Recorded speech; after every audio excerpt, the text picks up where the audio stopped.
আজ আমরা এমন 7টি শাস্তির কথা শুনব যেগুলো শুনলে হৃদয় কেঁপে উঠবে আর চোখে পানি চলে আসবে।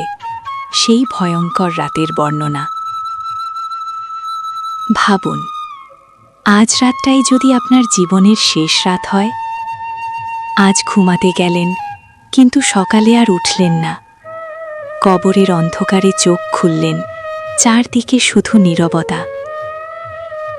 মানুষের জীবনের সবচেয়ে ভয়ঙ্কর বাস্তবতা হল মৃত্যু। আর মৃত্যুর পর আছে এমন এক জায়গা যার আগুনের কথা শুনলে মানুষের হৃদয় কেঁপে ওঠে। সেই জায়গার নাম জাহান্নাম। এই জাহান্নামের আগুন সম্পর্কে বর্ণনা এসেছে পবিত্র কিতাব কোরআনে। আজ আমরা শুনব জাহান্নামের 7টি ভয়ঙ্কর শাস্তি এবং সেই রাতের বর্ণনা, যে রাত মানুষকে কাঁদিয়ে দেবে। আগুনে বারবার পোড়ানো। জাহান্নামের আগুনে মানুষকে নিক্ষেপ করা হবে। আগুনে পুড়ে যাবে শরীরের চামড়া। মানুষ ভাববে এবার হয়তো শেষ, কিন্তু না, আল্লাহ আবার নতুন চামড়া সৃষ্টি করবেন। আবার পোড়ানো হবে, আবার আবার, যাতে তারা শাস্তি অনুভব করতে থাকে। এই ভয়ঙ্কর বর্ণনা এসেছে পবিত্র কোরআনে। ভাবুন, যে আগুনের একটু তাপও আমরা সহ্য করতে পারি না, সেই আগুনে যদি মানুষ বারবার পড়ে। ফুটন্ত পানি। জাহান্নামবাসীদের তৃষ্ণা লাগবে, তারা পানি চাইবে। তাদের সামনে আনা হবে একটি পাত্র। তারা ভাববে এবার হয়তো ঠান্ডা পানি, কিন্তু না, সেই পাত্রে থাকবে ফুটন্ত পানি। যেই পানি মুখে ঢুকবে, মুখের চামড়া ঝরে পড়বে, পেটের ভেতর সব কিছু ছিঁড়ে যাবে। লোহার শিকল। জাহান্নামবাসীদের হাত পা বেঁধে ফেলা হবে লোহার শিকল দিয়ে।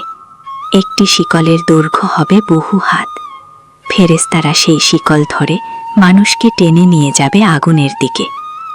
এই ভয়ঙ্কর বর্ণনা এসেছে হাদিস গ্রন্থ সাহিহ মুসলিমে। আগুনের পোশাক। জাহান্নামবাসীদের শরীরে থাকবে আগুনের তৈরি পোশাক। তাদের মাথার ওপর ঠেলে দেওয়া হবে ফুটন্ত তরল। এই তরল শরীরের ভেতরের অঙ্গও গলিয়ে ফেলবে। জাক্কুম গাছ। জাহান্নামে একটি গাছ আছে, এর নাম জাক্কুম।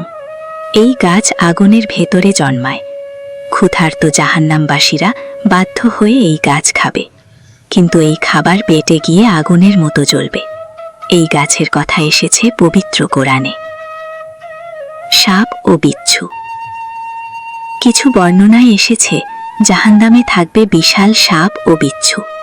তাদের দংশন হবে ভয়ঙ্কর। একটি দংশনের যন্ত্রণা অনেক দীর্ঘ সময় ধরে চলবে।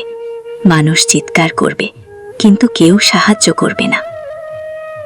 গভীর আগুনের খাদ। জাহান্নামের কিছু অংশ এত গভীর, মানুষ সেখানে পড়তেই থাকবে, পড়তেই থাকবে, পড়তেই থাকবে। কিছু বর্ণনায় এসেছে মানুষ বহু বছর ধরে পড়বে, তবুও নিজে পৌঁছাতে পারবে না। এই গভীর আগুনের খাদকে বলা হয়েছে হাবিয়া। একবার ভাবুন, যদি আজ কবরের দরজা খুলে যায় আর ফেরেশতা জিজ্ঞেস করে তোমার নামাজ কোথায়, তোমার সৎ কাজ কোথায়, তখন আমরা কি উত্তর দেব? এই পৃথিবীর ধন সম্পদ, ক্ষমতা, গর্ব কিছুই আমাদের বাঁচাতে পারবে না। শুধু আমলই মানুষকে বাঁচাতে পারবে। তাই আসুন, আজ থেকেই আমরা পরিবর্তন হই, নামাজ ঠিক করি, পাপ থেকে দূরে থাকি, আল্লাহর কাছে তওবা করি। কারণ জাহান্নামের আগুন সহ্য করার ক্ষমতা কোনো মানুষের নেই।